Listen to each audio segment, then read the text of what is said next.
नमस्कार। First India news के इस बहुत ही लोकप्रिय और गंभीर विचार विमर्श के खास कार्यक्रम बिग फाइट में आपका स्वागत है।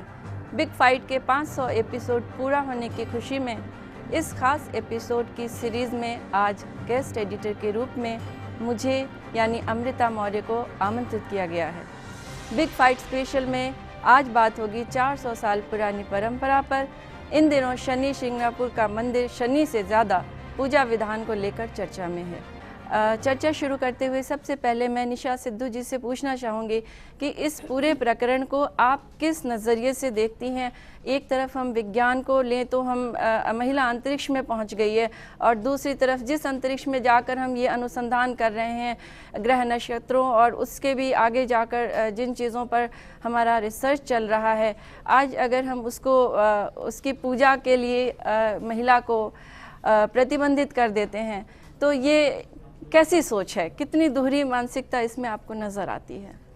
अमृता जी, मेरा स्पष्ट मानना है कि इस देश को जो चला रहे हैं और हम जिस देश के छत्र छाया में रह रहे हैं उसका एक संविधान है, और उस संविधान ने हम सबको वो सारे हक दिए हैं बराबरी के, समानता के, और उसके जो आर्टिकल हैं आर्टिकल 14, आर्टिकल 19, आर्टिकल 15, आर्टिकल 25, वो सारे हमको वो सब तरह के हक प्रदान करते हैं कि महिलाएं भी उसी तरह से रह सकती हैं, उसी तरह से अपने आप को जीवन यापन कर सकती हैं।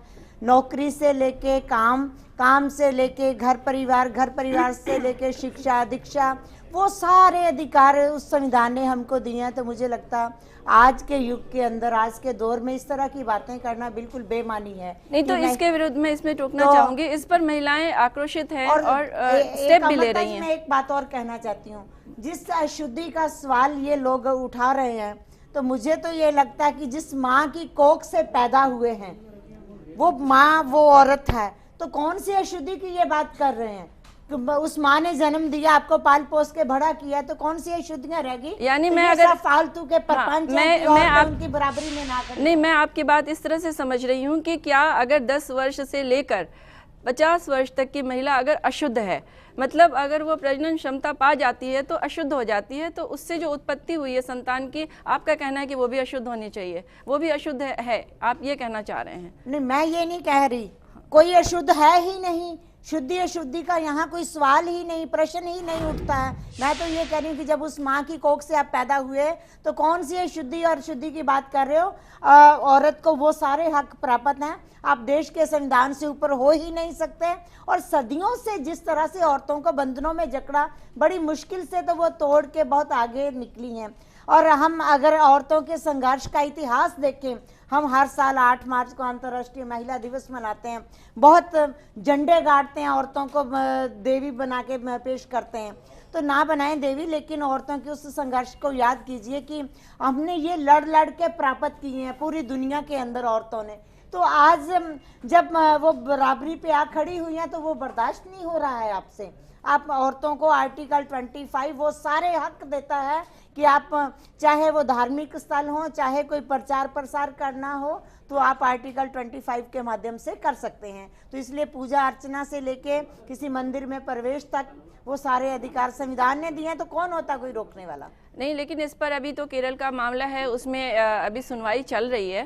तो जब तक इस चीज़ को हमारा ये पुरुष प्रधान समाज या तो कानून को माने या हमें धर्म में दिखला दे कि कहाँ ये चीज़ लिखित रूप में उनको मिला, जिससे कि उन्होंने इन चीज़ों को हमारे ऊपर आरोपित किया है या बांधा है महिलाओं को। भारती सिंह जी, मैं आपसे पूछना चाहूँगी इसी अशुद्धि को लेकर कि अगर महिला को अशुद्ध बताया है तो एक बालिका की जब कन्या अवस्था में होती है तो उसकी पूजा के पीछे आपको कारण क्या लगता है?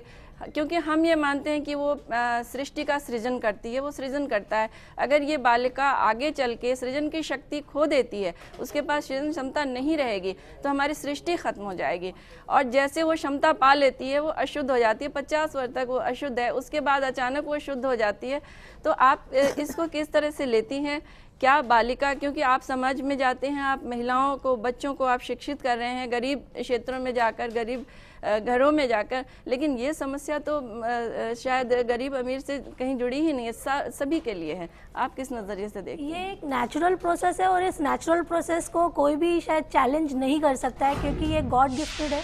और दूसरी चीज़ ये है, जब भी मैं चाहे गरीब क्षेत्र में जा रही हूँ बच्चियों के लिए काम करने के लिए, या फिर मैं इंटरनेशनल बॉर्डर्स की जो मेरी दूसरी महिलाएं हैं जिनसे मैं संपर्क करती हूँ, वो लोग हमेशा मुझे यही बोलती है कि हमारे देश में ऐसा कोई भी प्रोसेस नहीं है कि वहाँ पे उन लोगों को रोका जाता है। इंडिया में ही ये चीज़ सुनने में आती है कि भाई आप लोगों को ये अधिकार नहीं दिया जा रहा है कि आप यहाँ नहीं जा सकते, वहाँ नहीं जा सकते हो। और किसी भी छोटी बच्ची से जब मैं बात करती हूँ, अचानक से जब चेंजेस डेवलप होते हैं, उसे ये बोला जाता है कि आप ये काम नहीं करोगे, तब उसके मन में सबसे पहला सवाल आता है, आज तक तो मुझे नहीं बोला गया, अचानक से ऐसा क्या हुआ कि मेरी मम्मी ने मुझे मना किया या मेरे पापा ने मुझे कहा कि आप इधर नहीं जा सकते, उधर नहीं जा सकते। तो ये एक नेचुरल प्रोसेस को कोई भी चैलेंज नहीं कर सकता है, ये एक फैक्ट है। और उस चीज़ को हमेशा हमें एक पॉजिटिव नोट में एक्सेप्ट करना चाहिए। जैसे कि निशा मैम ने कहा कि अपने क्लॉजेज में ये मेंशन्ड है कि सबको एक जैसा राइट है, तो ये राइट सबको मिलना चाहिए। शालिनी राजवंशी जी, मैं आपसे ये चीज़ पूछना चाहूँगी कि अगर एक महिला इस चीज़ के लिए नहीं मानी जाती है उपयुक्त, तो क्या महिला सृजन अकेले करती है? सृजन में पुरुष भागीदार नहीं होता? अगर पुरुष भागीदार है तो क्या आपको लगता है कि 10 वर्ष की आयु पुरुष की जो है, जब वो किशोरावस्था में आने लगता है, क्योंकि महिला की उन्होंने 10 वर्ष ही निर्धारित की है, और 50 वर्ष तक, या वो लगता है कि वो ज़्यादा वक्त तक यौवन प्राप्त करके रहता है, तो 55 वर्ष 60 वर्ष जो भी वो तय कर लें, उतने समय तक वो भी, उनका भी वहाँ पर जाना वर्जित हो। क्या आपको लगता है कि ऐसा कुछ उनके लिए भी नियम होता तो शायद हम सोचते कि हाँ, ये बराबरी का मामला है?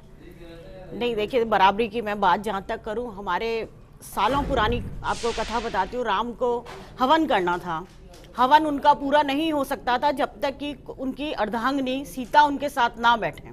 तो उसके लिए उन्होंने एक मूर्ति स्थापित करी। जब कोई पूजा, कोई हवन हमारी पूरी नहीं हो सकती बिना स्त्री के, तो इस एक पूजा के लिए काहे को इतना हल्ला हो रहा है?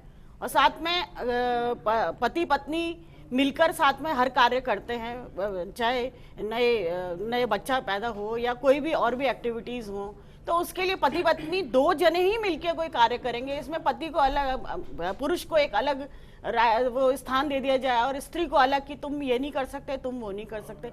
आप बताइए, सारे मंदिरों में, चाहे वहाँ पे देवी की मूर्ति हो, चाहे काली माता की हो या लक्ष्मी जी की मूर्ति हो, वहाँ पे क्यों है ना पुरुष पंडित होते हैं? क्यों उनके वस्त्र वही पुरुष पंडित बदलते हैं? क्यों नहीं महिला पंडित वहाँ पे रखे जाते हैं और वही उनका कार्य करते हैं? जब वहाँ पे आप पुरुष सब काम कर रहे हैं, तो फिर ये शनि भगवान में ही काय को एक सवाल खड़ा किया गया कि पूजा सिर्फ स्त्रियां करेंगी? तो करिए आप, सारी देवी, जितने भी मंदिर में जहाँ पे देवियां होती हैं वहाँ पे स्त्री पंडितों को बैठा दीजिए, तब मैं मान जाऊंगी, चलो ठीक है, हम भी नहीं करेंगे, पुरुष जितने भी भगवान हैं। हर तरह के रूल आप हर चीज के लिए अलग अलग कैसे बना सकते हैं? ये मेरी सोच। नहीं, लेकिन सवाल ये है कि वर्जना क्यों है महिला के लिए? क्यों महिला को क्यों वर्जित किया गया? या तो उसका कोई एक तर्कपूर्ण एक जवाब मिले जिससे कि हम संतुष्ट हो जाए कि हाँ, ये वजह है।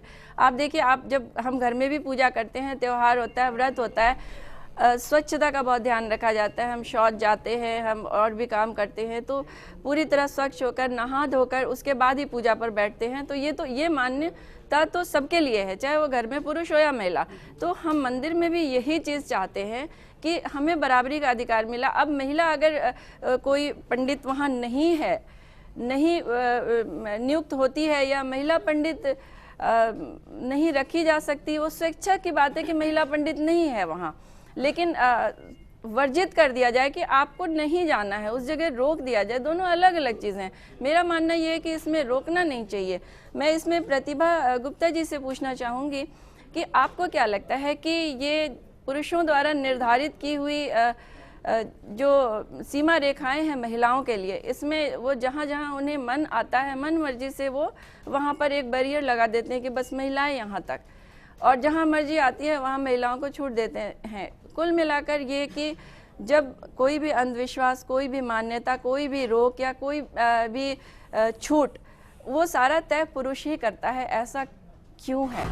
क्या इसके लिए हम हर समय लड़ते ही रहेंगे या इसका कोई समाधान निकलता नज़र आ रहा है? अमृता जी, यहाँ पे एक बहुत हास्यास्पद बात हमें ये देखने को मिलती है कि जो भी ये डिस्क्रिमिनेशन किया जा रहा है वो बहुत ही कन्वीनियंट तरीके से किया जा रहा है। कई मंदिरों में, यानी कि अगर मैं सिर्फ जयपुर की ही बात करूं तो जयपुर के कई शनि मंदिरों में महिलाएं बहुत ही आसानी से वहां पे जा पा रही हैं, तो सिर्फ महाराष्ट्र या केरल के मंदिरों के ही शनि महाराज को महिलाओं के आने पे ऐसी क्या परेशानी हो सकती है? और अगर मैं इसके पीछे जो माइथोलॉजिकल रीज़न है, अगर हम उसके बारे में विचार विमर्श करें तो ये देखने को आता है कि शनि महाराज के ऊपर अपनी पत्नी के द्वारा ये दिया गया श्राप था कि क्योंकि तुमने मुझे नहीं देखा है इसलिए तुम्हें अपनी नज़रें हमेशा नीची रखनी पड़ेंगी। तो अगर मैं इस रीज़न के पीछे जाती हूँ, ये जो पंडित हैं, जो महाराज हैं, ये जो महिलाओं को जाने से इस रीज़न के पीछे रोक रहे हैं, तो मैं ये कहना चाहूँगी कि वहाँ भी ग्रंथों में हम कहीं ये नहीं देखते कि शनि महाराज की जो पत्नी है, अर्धांगिनी है, उन्होंने कहीं ये रोक लगाई कि आप केवल महिलाओं का अपने ऊपर छाया नहीं पड़ने देंगे। उनके ऊपर जो श्राप था वो महिला और पुरुष दोनों के लिए था, जो समय के चलते सिर्फ महिलाओं के लिए रह गया और अपनी कन्वीनियंस से सिर्फ पुरुषों के लिए उसको आज्ञा दे दी गई आगे जाने के लिए। महाराष्ट्र के ही मंदिर में क्यों महिलाओं पर रोक है? यहाँ पे मुझे एक किस्सा याद आता है एक बजरंगी भाईजान फिल्म का, जहाँ पे नायक कहते हैं कि बजरंगी जो हैं, जो हनुमान जी हैं, वो मेरी सहायता करेंगे, और जो सहनायक हैं वो उनसे पूछते हैं पाकिस्तान में भी, तो क्या भगवान की भी कोई रेंज हो सकती है?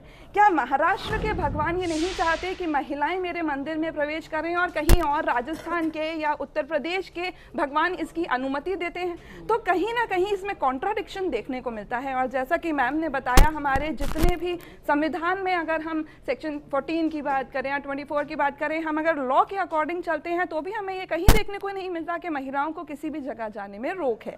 नहीं, ये बिल्कुल, ये कहीं हमारे कानून में भी नहीं है, संविधान में नहीं है और हमारे धर्म ग्रंथों में भी नहीं है। आप कहीं भी देख लें, ये सिर्फ एक सुविधा की राजनीति है जो पुरुष वर्ग द्वारा अपने हितों को देखकर चलाई जा रही है। हम इस चर्चा को और आगे बढ़ाएंगे एक छोटे से ब्रेक के बाद। आज देश में राष्ट्रीय स्तर पर, अंतर्राष्ट्रीय स्तर पर महिलाएं पुरुषों के साथ हर क्षेत्र में बराबरी कर रही हैं और बहुत सारे क्षेत्रों में तो शायद वो पुरुषों से भी आगे अपना काम, अपनी कुशलता दिखा रही हैं। इस देश में समाज की एकरूपता के लिए अब ये आवश्यकता बनती जा रही है कि महिलाओं को समानता का अधिकार मिलना चाहिए, लेकिन देगा कौन? नया दौर है, बिल्कुल अब पहले जैसा माहौल तो रहा नहीं, पुरानी रूढ़िवादियाँ तो रही नहीं। अब नया कल्चर है, आज के दौर में सब महिला एक बराबर साथ कर रही है। हर एजुकेशन में ले लो, चाहे बिजनेस में ले लो, किसी भी घरेलू से संबंधित ले लो, महिला पुरुष से अधिकांश ज़्यादातर थोड़ा एक काम आगे है।